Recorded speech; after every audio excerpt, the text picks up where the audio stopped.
Good afternoon, everyone. My name is Felicia Carvajal. I am the Executive Director of the Social Impact. I am super excited to be here today. I'm very grateful to have our dear friends, one second, our dear friends from CannaSafe and the amazing Angie who volunteered. So anybody who came to the Los Angeles Abilities Expo got to meet and talk to Angie in particular. And now she's lending her voice and her expertise and her knowledge to the conversation. We're not going to talk too much. If anybody needs to contact us at the Social Impact Center, you can find us in the Abilities virtual expo booth that we're in. Thanks again to Abilities Expo for providing this platform and for allowing us to get this information and sharing this knowledge with everyone. Without further ado, we're going to have Angie take us away and educate us about cannabis for beginners. Thank you so much, Angie. Yes, thank you, Felicia, and thank you everyone for joining us in this workshop. I am completely honored not only to represent CannaSafe, but to also be a lending voice to your beginning cannabis journey. So I implore you, if you ever have any questions, I have all my contact info at the last slide. You can email me anytime, hit me up on social media. I'm also on LinkedIn and Instagram. So let's dive in. I'll share my screen and then we can get into the history of cannabis in America, what we know about cannabis, and ways to find out what really works best for you and what you're looking for in cannabis. So let's get started. I'll share my screen in just a second here. Awesome. Okay. So cannabis for beginners with CannaSafe. So a little bit about CannaSafe. We actually started back in 2011 in Murrieta. The owner at the time had a daughter with some incurable ailments, so he wanted a way to be able to have a hand in providing safe access to clean cannabis for her, using it medicinally, and other people alike. We were actually the very first accredited cannabis testing lab in the world. We're ISO 17025 accredited. This was done to mimic other industries and bring confidence to our clients when we embarked on a testing journey with products without any standardized methods. We were doing food and other local produce to stay open before there were even requirements for testing cannabis. So we saw vision long before the state required us to do testing. A little bit about ISO 17025. It's a standardization that the only way that we can provide reliable data for such tricky matrices. This requires the strictest rules of protocols, since so much variance can happen within prep on one instrument and happen during the analysis. ISO 17025 is essentially a worldwide standard in testing labs alike, whether it's through agricultural testing labs, cannabis-specific testing labs, DNA testing labs, so on and so forth. And although ISO 17025 is a really great start for us, it doesn't do enough to protect us in the industry. So state and regulators must have equitable rules in order to educate and show transparency to consumers. Lobbying has allowed for more relaxed rules in states where it's more difficult to produce cannabis.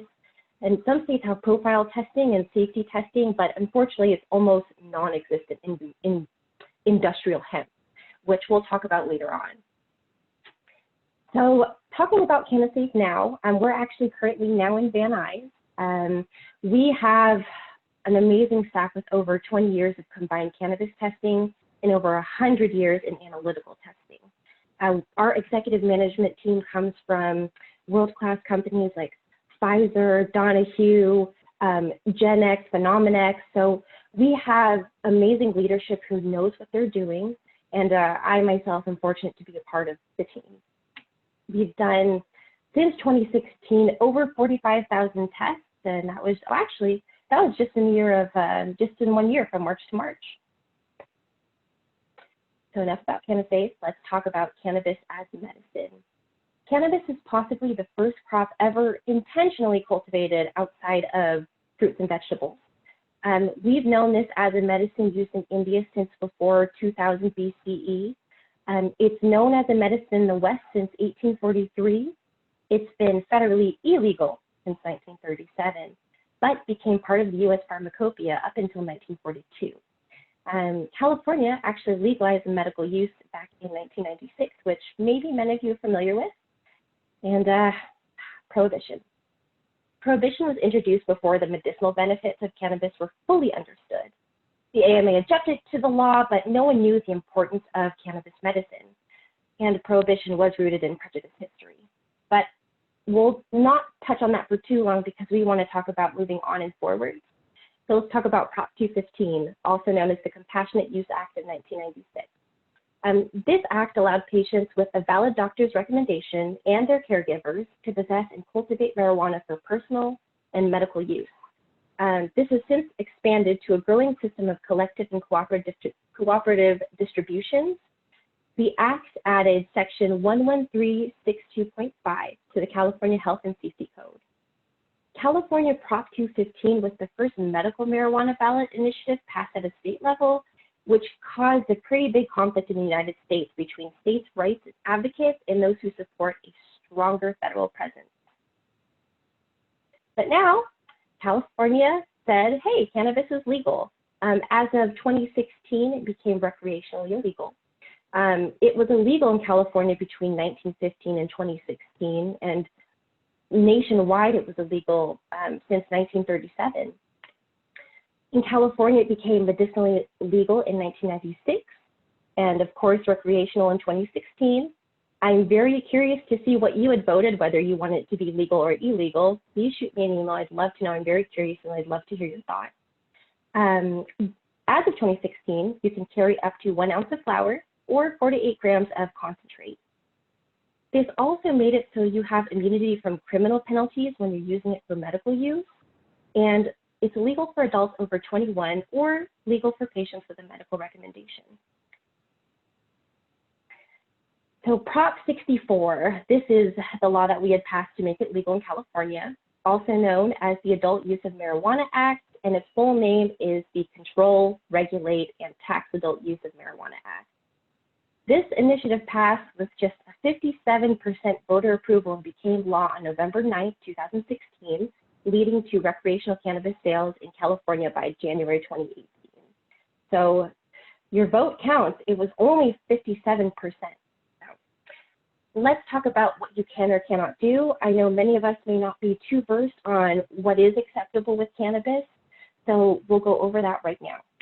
So what we can do as cannabis consumers or medicinal patients, we can possess, transport, process, purchase, obtain, give away without any compensation whatsoever no more than 1 ounce of dry cannabis or 8 grams of concentrated cannabis to adults ages 21 and up. We can also possess, plant, cultivate, harvest, dry, or process no more than 6 live plants and the produce of those plants in a private residence in a locked area not seen from normal view in compliance with all local ordinances. We can also smoke or ingest cannabis, possess, transport, purchase, obtain, use, manufacture, or give away marijuana paraphernalia to people 21 and up. Now, here's the list of things we cannot do as of today. We cannot smoke where tobacco is prohibited, despite the stigma. We cannot possess, ingest, or smoke within 1,000 feet of a daycare, school, or youth center while children are present, except within a private residence, and if said smoke is not detectable to said children. I'm going to pause right there really quick. Actually, per the Bureau of California Cannabis Control, they actually require that dispensaries are also not within that certain range within a daycare, school, or youth center. Other things that we can't do is manufacture concentrated cannabis using a volatile solvent without a license under Chapter 3.5 of Division 8 or Division 10 of the Business and Professions Code. So making concentrated manufactured products is not okay. We cannot possess an open container or marijuana paraphernalia while in the driver or passenger seat of a vehicle used for transportation. We cannot smoke or ingest marijuana while operating a vehicle used for transportation. And believe it or not, we cannot smoke or ingest marijuana while riding in the passenger seat or compartment of a vehicle. So here is a map of the United States and where they are currently and how they regulate cannabis. You see all along the West Coast, Washington, Oregon, California, it's all legalized. So it is legal for both recreational and medicinal use. Towards the Midwest, you see it a little lighter from decriminalized to fully illegal with some darker spots in between. Just a fun story, I actually moved to Georgia a couple years ago just for a little bit after coming from California. So I was used to having legal, safe access to cannabis, where as I moved to Georgia and it was, although they say decriminalized, it felt fully illegal. And it caused a lot of problems because it had an increase in illicit manufactured products, which we'll talk about very soon in the Vape Report. So more about cannabis, let's learn about cannabinoids, terpenes, and what they do. So cannabinoids are chemicals found in cannabis. The most notable one is the phytocannabinoid tetrahydrocannabinol, also known more commonly as THC, the primary psychoactive compound in cannabis. Cannabinol, CBD, is another major constituent of the plant. There are at least 113 different cannabinoids isolated from cannabis, exhibiting varied effects. And there's this wonderful wheel here that I've provided here from Leafly. I recommend checking out. If you want any of these images, please feel free to reach out to me. I'm more than happy to send them to you through email or social media. But if we look at this wheel here, just depending on what you're looking to treat your ailment, this can kind of help you determine which cannabinoids would be best for you. For me, for example, I have high stress. I deal with anxiety on a regular basis and depression. So primarily, I want to look at things with CBD, CBG, and THC, as you can see in this wheel here. And like I said, if you want this image, please feel free to reach out. It's also available on Leafly. Now we're going to talk about terpenes. Terpenes is not talked about enough. I know we focus a lot on THC and the cannabinoids, but what are terpenes? So terpenes are hydrocarbons and organic compounds. Terpene profiling uses something called gas chromatography mass spectrometry, which is an analytical method that identifies different substances within a test sample. At CannaSafe, we test for 22 different terpenes.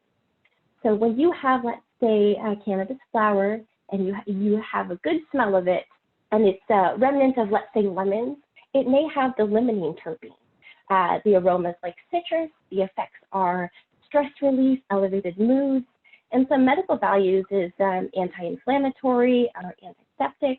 And this terpene is also found in lemons, oranges, and juniper.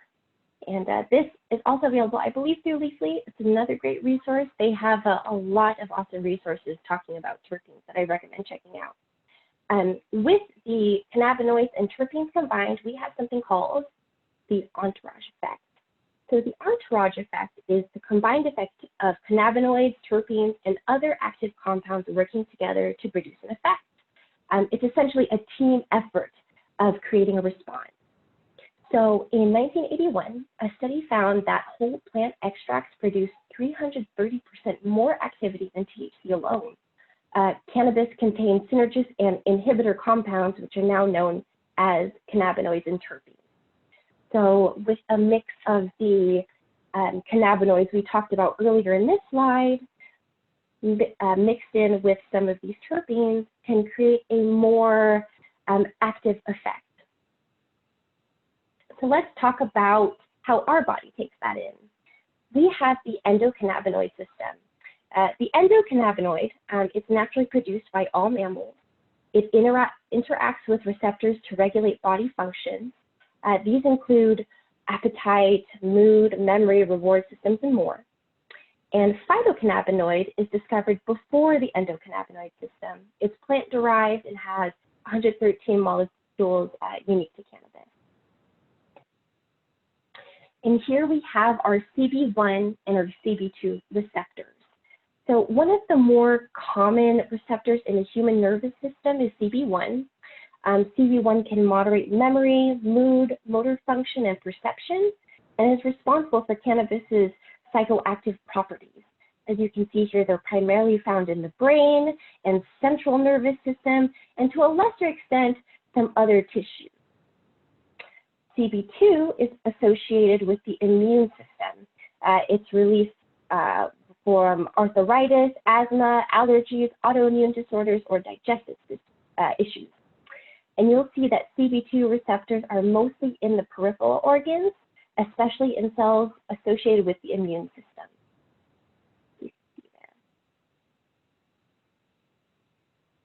So common cannabinoids is delta-9 THC. It's psychoactive and primarily interacts with our CB1 receptors, like you remember from this last slide. And CBD is non-psychoactive, and it primarily interacts with our CB2 receptors. You remember here, relief from arthritis, allergies, autoimmune disorders, or digestive issues. Other common blends are THC-CBD ratios. For example, 1:3, which is 1 part THC, 3 part CBD, could help relieve some negative side effects of THC. So for example, if you had ingested too much THC and you're feeling very uncomfortable, maybe anxious, maybe you can't function well, or maybe you're not thinking as clearly as you would like to, I recommend dosing on microdosing on CBD. There were times at networking expos where I felt that I ingested too much THC, but still wanted to be able to function and network with the peers around me. I had ingested some CBD tea, there are CBD patches, but CBD vapes, and they helped relieve a lot of the anxiety that I was feeling from ingesting too much THC. Other great THC-CBD ratios are 1:1, which aids in sleeping, relieves nausea, and stimulates appetite. Or another one is 3:1, which is 3 parts THC and 1 part CBD, so a more THC-dominant blend. This is ideal for autoimmune disorders, gastrointestinal issues, anxiety, arthritis, and more. This is really great info. Again, feel free to reach out if you'd like it. Other common cannabinoids are ones that we're diving more into and discovering, because there are a plethora of cannabinoids that haven't been researched thoroughly. CBG is one that's starting to come up a lot, and this degrades into THCA or CBDA. This is believed to treat glaucoma and aids in body homeostasis. CBN, mostly found in aged flower, is mildly psychoactive and has powerful sedative properties. So one of our great clients, Mary's Medicinal, they have some great CBN patches, which is great for us sleep. We can talk about consumption methods, which is, I'm sure, something a lot of people are excited to learn about. We have various methods of consumption, whether it is topical, which is our non-psychoactive. It's great for skin or muscle relief. We can do oral dosing, the sublinguals. You see this in sprays, drops, and tinctures. They're fast onset and long acting. You can also smoke or vaporize, a very popular option. It's the fastest onset and the shortest acting. You can do edibles, which has variable effects due to the rate of digestion, and everyone's endocannabinoid system is different. So what I may take, if I take, let's say, a 25 milligram sublingual or an edible, and you take a 10 milligram, you might be feeling it harder than me. It just depends on our endocannabinoid system. And then last but not least, suppositories, which avoid psychoactivity with large doses. A very, very popular option for a lot of patients using this medicinally. So about topicals. Topical patients report improvement with rashes, irritation, pain, inflammation, neuralgia, rheumatoid arthritis, fibromyalgia, and more. Commercial topicals like balms, salves, creams, etc., they're still quite new, so there's not yet a consensus on best ingredients for absorption, but it's best to sample what works best for you. I personally like Pop-In Barclays, and I really like Drop of Sunshine. Sublinguals, they are liquid oral extracts making precise dosing simple. Concentrated formulations, small volumes per dose won't accept your stomach. And they're fast-acting.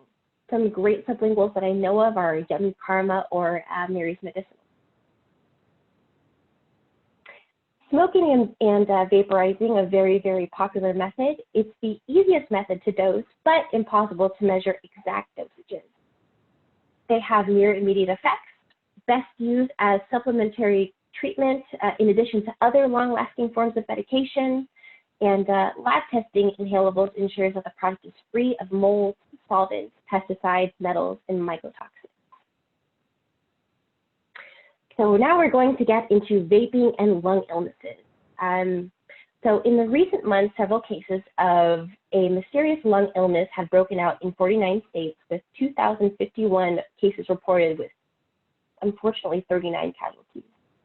The CDC had received complete sex and age data on 1,358 of 1,479 cases. 70% of the cases were male. The median patient age was 24 and ranged from 13 to 75 years old. And 14% of those cases are under 18 years and 21% are 35 years or older. The negative headlines around vaping could have a short-term negative impact on the cannabis industry. But in the long run, it will push consumers to credible brands sold in stores, licensed stores. And that was a quote from our our CEO, Aaron Briley. So I'm just going to pause really quick and talk about vaping and lung illness and how crucial it is. And earlier I had mentioned that I lived in the state of Georgia, and because it was federally illegal, there was a big surge in illicit cartridges and manufactured cannabis products.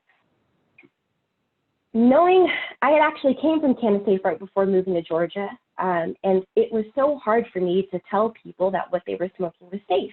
It was the norm. It was hardly detectable in public. It looked just like a nicotine vaporizer, and it was easy access. You can find them anywhere in the South. The problem was that we were getting a lot of illnesses happening. There were kids in high school getting sick, going into seizures. There were, as you can see, casualties from this report. When I came back to CannaSafe, I actually worked with various mothers calling with their children sick in essentially very close to the deathbed, to mothers who have already lost their children to what may be vape-related lung illnesses, to sons who gave their fathers vape cartridges thinking that it would help them, but in the end ended up hurting them and putting them on respirator machines. So just know that it's really, really, really crucial to be able to get your hands on clean, safe, tested products, and we'll go into that right now. CannaSafe did something called the vitamin E acetate report in the height of the vape illness pandemic, and it was actually covered by MSNBC. And here's the data that we just pulled. This is from the CDC. There was 805 lung injuries. The profit in the illicit market was over 500%, and that's in cartridges, packaging, distillate, and terpenes. 46 states were affected, and there were over 15 deaths. What we had did is, in response to this, we had picked 104 licensed legal samples from clients within our pool. We had tested all 104 of those products, and of all 104, 0% had vitamin E acetate with no pesticides. Just to pause really quick on vitamin E acetate. Vitamin E acetate is a cheaper cutting agent that primarily illicit manufacturers use to manufacture vape cartridges. Vitamin E acetate is not meant to be smoked. So when you are vaporizing it, you're heating it up at high degrees, vaporizing it, and then it turns into the smoke. You inhale the smoke, but then once the smoke dissipates, it coagulates in your lungs, causing this layer of oil to coat your lungs. So that's vitamin E. What we ended up doing, we tested those 104 licensed products. They all came back clean. And then we went to the illicit market and had various reps go to illicit shops in California and pull just various vape cartridges. We just pulled 12 samples. Of those 12 illicit carts, 9 of them contained vitamin E acetate. And of the 9 that had vitamin E acetate, it contained up to 38.5% mass of vitamin E inside the cartridge. So it was 38.5% vitamin E. 100% of those, so 12 out of 12, contained pesticides. There were 16 detected pesticides of the ones that were contained, which is all of them. And 1 contained heavy metals, which had 8 parts per million of lead. Just to give you some insight, California only allows 0.5 parts per million of lead in any given cannabis good. So 8 ppm was well over the safety limit. Here is a representation of some of the legal and counterfeit cartridges, more of the popular ones out there. To the left here we have heavy hitters, Kingpen and Stizzy, and to the right we have their counterfeit counterparts. So if we're looking at heavy hitters, their THC claim was 91%. When we did a random test, it was 91.6%, so very, very, very, very close, almost spot on.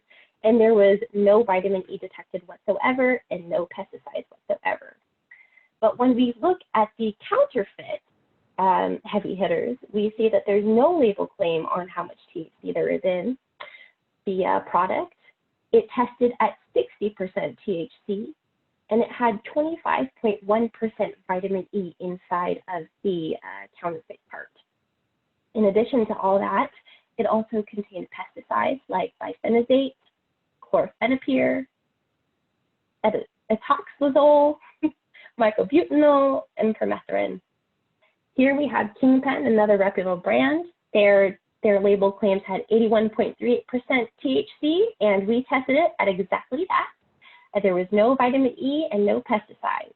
But the counterfeit counterpart, it had a label claim of 75.13% THC, but it only tested at 63%, and it had 34.88% vitamin E.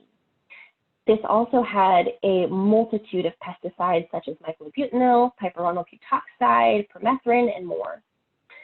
And last but not least, another popular brand is Stizzy. They had no label claims on theirs, which is completely fine. They are not required to have a label claim of THC, but you'll typically see label claims for bigger brands that just like to boast label claims, or if you're using it medicinally. We tested this at 84.48%, and it had no vitamin E in it with no pesticides. And if we're looking at the counterfeit counterpart, which looks dangerously close, there is no label claim. It tested at 63.29%, and it also had a plethora of pesticides such as permethrin, mebutanil, etofenprox, bifenazate, and more. And pardon my pronunciation. So CannaSafe is actually a part of Americans for Safe Access.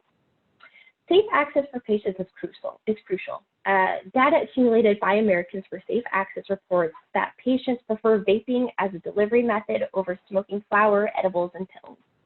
With vaping, patients are able to control their dosing and are not using hydrocarbons such as lighters that may introduce another byproduct with a potential health risk. For patients that have difficulty with swallowing, nausea, or vomiting, pills and edibles aren't effective options. So additionally, ingestion hinders the onset of medication, making it harder for the patient to regulate and medicate acute pain. So this is another testament to showing why testing is so important across the board, and most especially for vape cartridges. But how do you know that you're even buying a tested and safe product? First and foremost, the shops that you should go into usually will have their license, their dispensary license up on the board, usually by the entrance or over by the teller. And then here's the packaging. So in the packaging, you'll be able to see, let me see here, the batch ID, the manufacturing date, and the Best Buy date. Those are the more crucial things to see because those are what are required on packaging. And additionally, you'll see that a lot of these samples, what they have in common is they have a tested by CannaSafe logo. Not everything you run into is going to be tested by CannaSafe. So if you're unsure, please feel free to reach out. I'm more than happy to see if it's something that we test and to see if it's a legal product by a licensed manufacturer and distributor. So COAs and what to check. What is a COA? A COA means Certificate of Analysis. This is a certificate of analysis. Every single legal licensed cannabis product will have a COA. It's what the Bureau of Cannabis Control requires for any product to be legal to market. So you'll see this full report here. And for you, the most important things to see are the summary. What are the total cannabinoids? Did it pass? Did it pass pesticides? Did it pass residual solvents, heavy metals, mycotoxins, and microbials? What is the total THC and total CBD? Am I really getting what I'm looking for? Is there a batch ID? A batch ID is something that is needed to be on the packaging. And does it have a sample ID?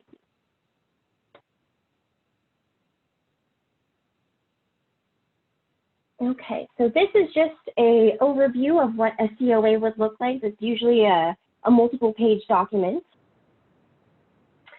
And just we'll go through a brief overview of how to read a COA. We test for 11 different cannabinoids, 22 terpenes, 20 residual solvents, 66 pesticides, 6 microbials, 6 mycotoxins, and 4 heavy metals. These are all the things that the state requires that any licensed distributor has to test for. And you remember from our earlier slides, we have our terpenes or cannabinoids. This is where you can see the profile.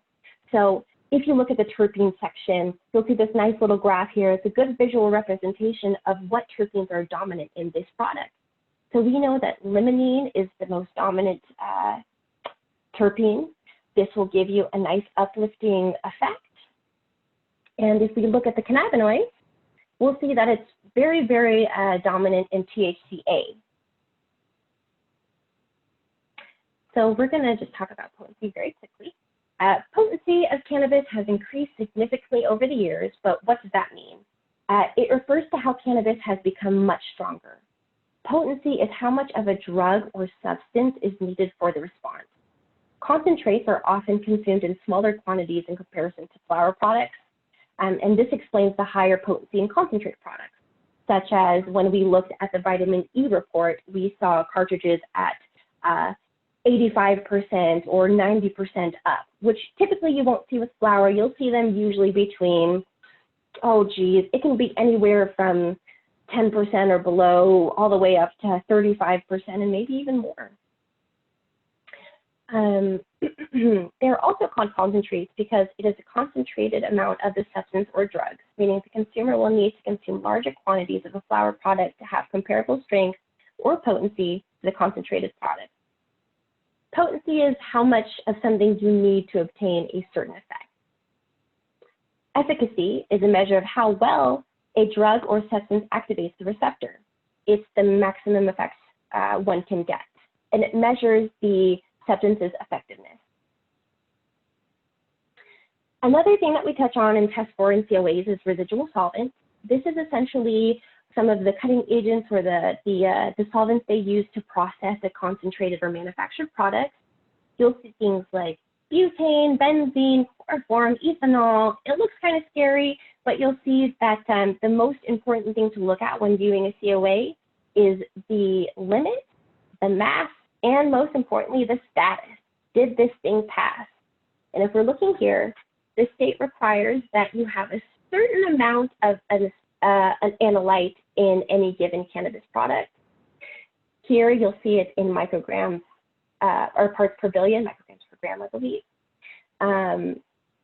So here we have 1 parts per billion of this analyte is allowed in this product, but you'll see an ND in mass. That means not detected. There was none of this analyte detected in this certain product. You're not usually going to dive into a COA on a regular basis, but this is for the people who are just genuinely curious and just want to learn more. We also test for heavy metals. Heavy metals are in naturally everything. The main 4 that we test for are arsenic, cadmium, lead, and mercury. These, of course, have awful effects if you're ingesting too much. You can get arsenic poisoning, cadmium blues, which has flu-like symptoms. Lead attributes to developmental delays, abdominal pain, neurological changes, and irritability, and mercury, mercury poisoning. So never in excess. We also test for microbials, mycotoxins, and heavy metals. We test for the 4 different strains of aspergillus in microbials, which is molds. We test for salmonella and E. coli in microbials. We also test for different mycotoxins and, again, the heavy metals we touched on earlier. And here is a big old list of pesticides. Now, this particular product hit ND across the board, meaning none of these pesticides were detected at all. And that's something that you would want in a product that you're consuming medicinally. So to talk a little bit more about the dangers of pesticides, here are some big 4s that are commonly seen and very, very dangerous, most especially, you'll see this in the illicit market a lot. Permethrin. Permethrin is used to eradicate parasites like head lice, ticks, and scabies from humans and animals. Now, this is very harmful if swallowed. It can cause an allergic skin reaction, very harmful if inhaled, very toxic to aquatic life, and likely to be carcinogenic to humans, and unfortunately was found in 7 out of the 10 illicit cartridges we had tested for the vape report. And myclobutanil, this one is a serious one. This is a fungicide used to prevent the growth of powdery mildew, dollar spot, brown patch, and other fungal pathogens, like a lot of the microbials that we test for in state testing. And it's used on a wide range of perennial and annual crops, such as fruit trees, vines, and turf.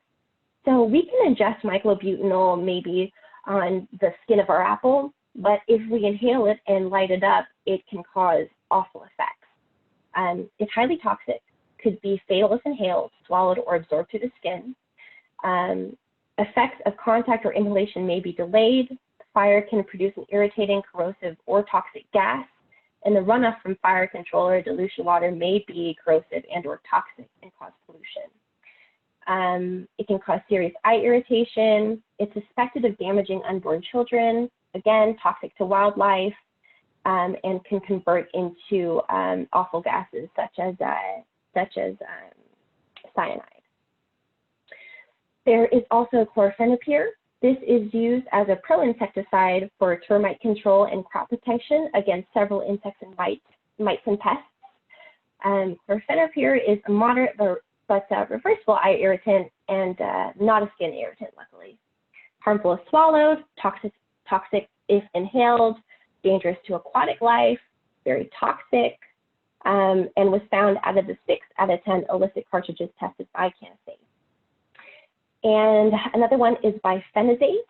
This is used for control of mites on a wide variety of plants and is widely employed in greenhouses and other indoor growing environments.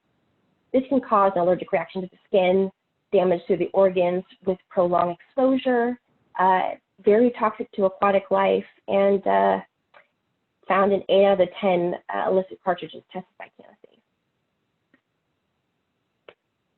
So here are the pesticide fail rates by month from April 2018 to March 2019. This is our data. And as you see with regulation, the pesticide fail rates go down considerably. You see it trending downwards, which is beautiful. It's fantastic, most especially after that vaping pandemic. We saw a serious influx in testing, serious testing.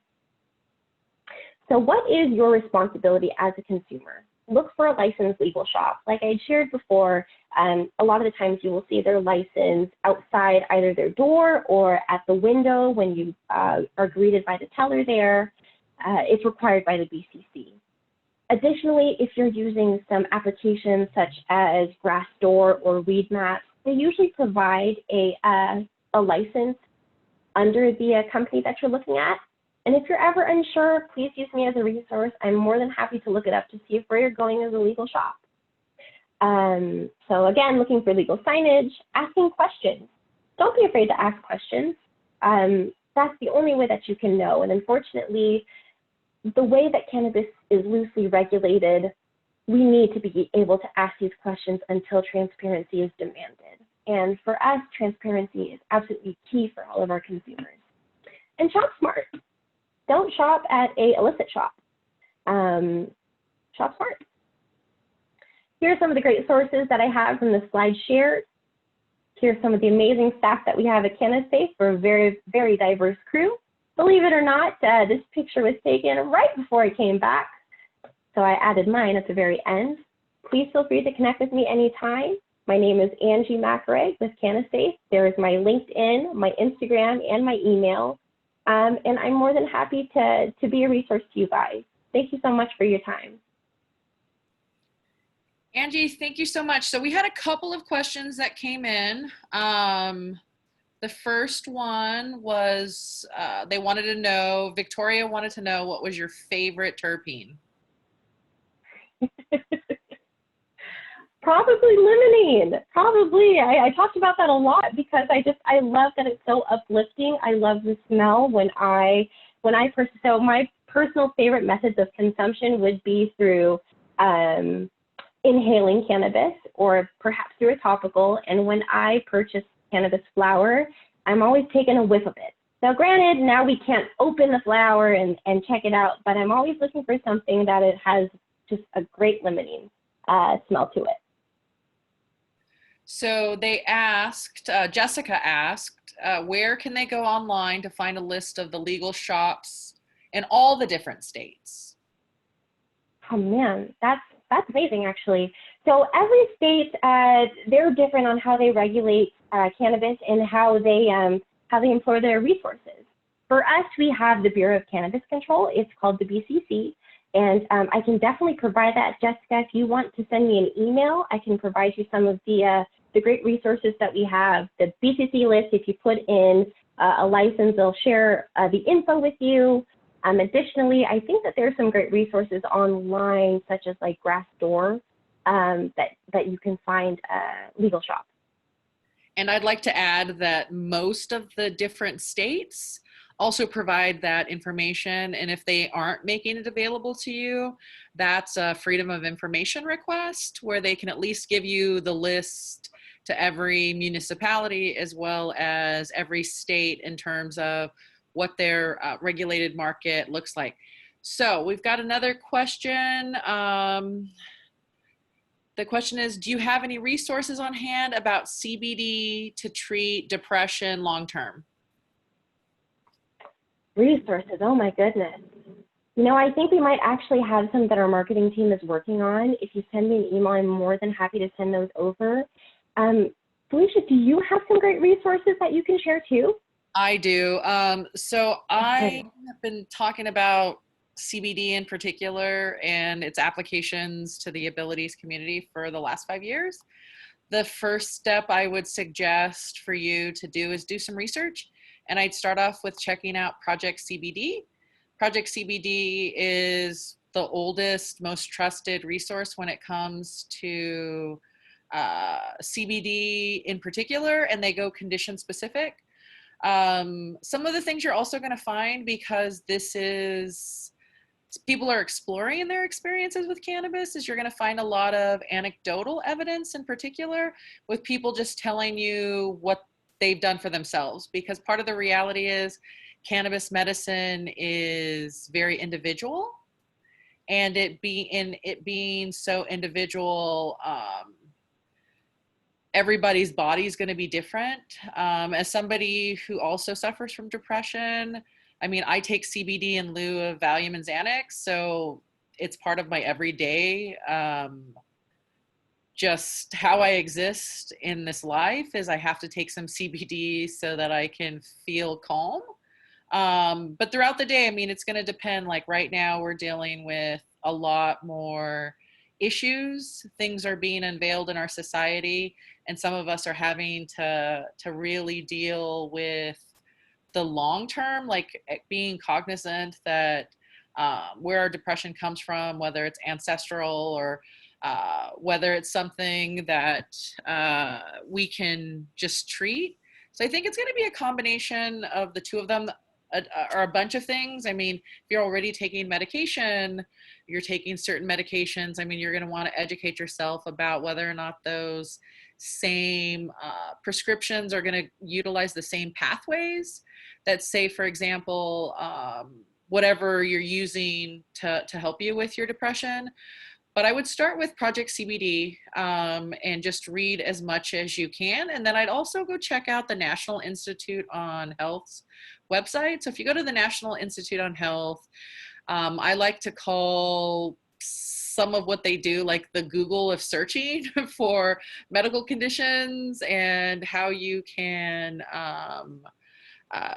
get some more actual research. So what you can type in is just like CBD and depression. And what will pop up for you will be a host of, here are some of the small, here's some of the research that we have. And the groups might be small. They might have, or they might be large. I mean, it's just really gonna depend on what they were aiming to see. And I think you'll be able to get a better idea to help you. So it's the National Institute on Health. So it's NIH. So our government actually has been doing research on cannabinoid therapies for a long time.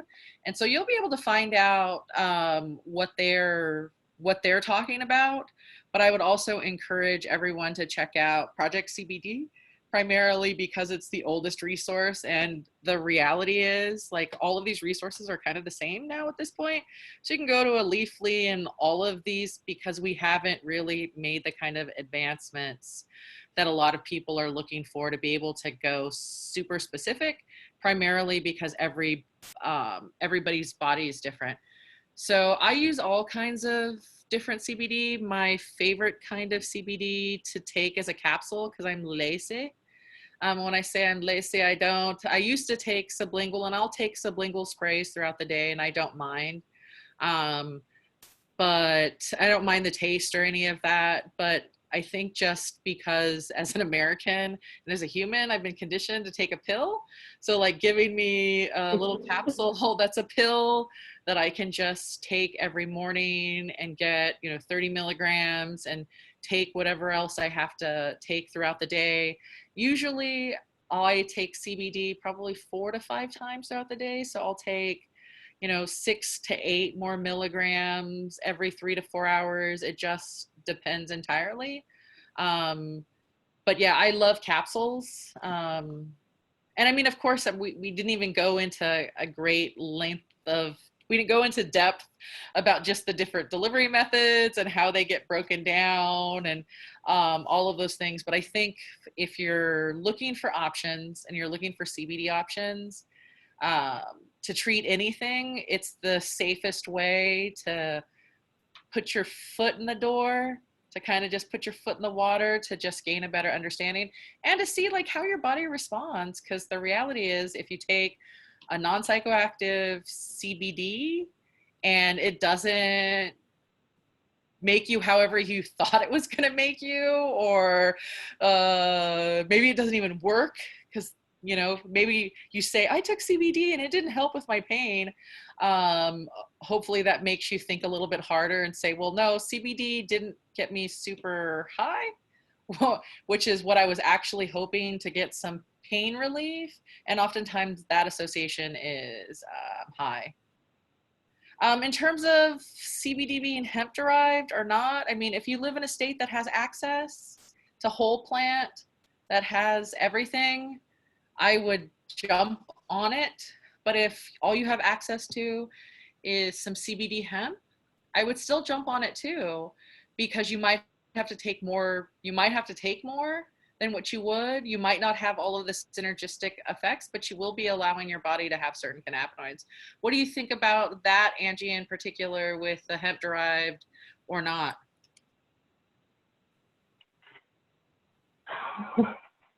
As far as hemp derived, I apologize. I missed that. I didn't realize that there was I apologize, everyone. I didn't realize the group chat was right here. I just saw these and I might have missed that.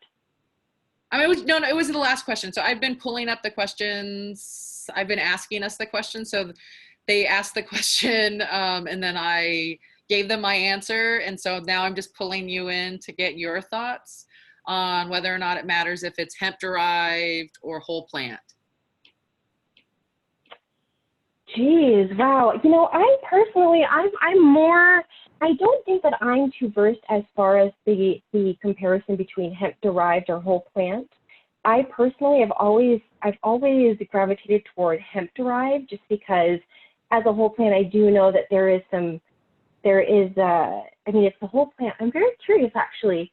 Honestly, I will say that something that I'm not too versed in, it's something that I'm actually going to be looking more into. I'm super versed. I'd say take it if you've got it in whatever form you can get it, because the biggest reason is you want to acclimate your body to cannabinoids, and CBD is always a good start. But if you live in a state that has access and you're not accessing the things that people like myself and other organizers have fought really hard, um, you're not doing yourself any justice, because part of the reason we fought so hard for all elements of the plant was so that people could have access. But I mean, CBD, hemp, it's a good start. I usually tell a lot of families who are looking for relief for their family, especially if they live in states that don't have access, who are also simultaneously fighting for access, that like it's a good start. And if you don't have a bad reaction, guess what? It probably means that your body's it's gonna be easy for your body to acclimate to the real stuff when you get it, and you get a little bit more of that entourage effect. So I hope that was able to answer your question, Hilario. It was. Thank you. Awesome. Did anybody else have any questions before we close this out? All right, Angie, did you have any last minute thoughts you wanted to share with? Well, you know, yeah. On the topic of just CBD, I will say that there is a decent amount of regulation as far as, you know, THC cannabis is concerned. Something that I commend you, Felicia, for fighting for this regulation in the CBD market, because it's huge. Because from the testing standpoint, we have clients who, I will not drop names, but there are people out there who just want to see if they pass the potency level. So is my hemp product below 0.35% THC? If it is, cool, let's pass through. I'm going to put my product on the shelves. Now, the issue with that is they're not doing essentially other important safety tests, such as testing for pesticides or heavy metals or microbials and things like that, residual solvents. And a lot of the time, we'll see that when we are manufacturing products, let's say concentrating cannabis, when we turn a cannabis plant into a concentrated oil, we're not only concentrating the properties within that plant, such as like THC or CBD, we're concentrating absolutely everything else in there. That includes the pesticides that was used to keep the plant free of insects and mites and mold. That includes the heavy metals that were naturally in the plant to begin with. Did it grow from soil that had low metal level, or did it have a ton of heavy metals to begin with? So when we concentrate it, are we magnifying that? So it's so crucial that when you're researching or looking to purchase CBD products, look for people out there who are going above and beyond the extra mile of being transparent in showing their tests. For example, we have some clients like Pop and Barkley, they're very transparent with their tests. For Drop of Sunshine, it's a smaller company, but this person goes the extra mile to make sure that he goes through all the state tests to bring clean product out to market. So we're fighting for, you know, a better regulation, standardization, testing for the CBD market. That is very, very crucial. And as a consumer, you should be looking at what you're ingesting, because as far as federal goes, they're not too concerned about all the other things that could be harmful in the hemp goods that you're purchasing. So be mindful, be safe, and do your research. And I want to piggyback on that as somebody who worked in the CBD space before the buzz of Charlotte's Web and saw the different brands literally sell poison to families with sick children. Yeah. we have to be really just cognizant of what we put in. So like, it doesn't matter if it's CBD derived, but you should always ask those folks for what their test results are as well, because CannaSafe isn't the only lab. It was the first, like it said, that was ISO certified, but there are other labs in other places in the country, and CannaSafe is opening up in other places in the country as well to be able to help people really determine all of those factors, because a sick person taking a concentrated amount of something that can make them sicker is something that I know personally that I have stood up against to ensure that like people are getting what they're putting in their bodies is going to heal them, not hurt them. Well, thank you so much for this time, Angie, CannaSafe. We appreciate you so much for coming and taking the time. For everybody who wants to get in contact with Angie, her email is super simple. It's Angie@csalabs.com. She's this personable even in person and on the phone, so you'll be able to feel at home and have just a really honest conversation with somebody who in fact utilizes this plant as well. So thank you guys so much for your time. I hope you have a beautiful weekend, beautiful rest of the day, and that you're able to have conversations surrounding Juneteenth that help to celebrate where we've come, educate people on what has happened, what we need, where else we're going. And then of course, my favorite thing is to agitate, agitate, agitate. So everyone, thank you from the Social Impact Center. Again, thank you, CannaSafe and Angie. We appreciate your guys' effort. And we'll make this video available to everyone so that we can share it. So thank you guys so much. Have a good one. Bye-bye. Thank you guys. Bye.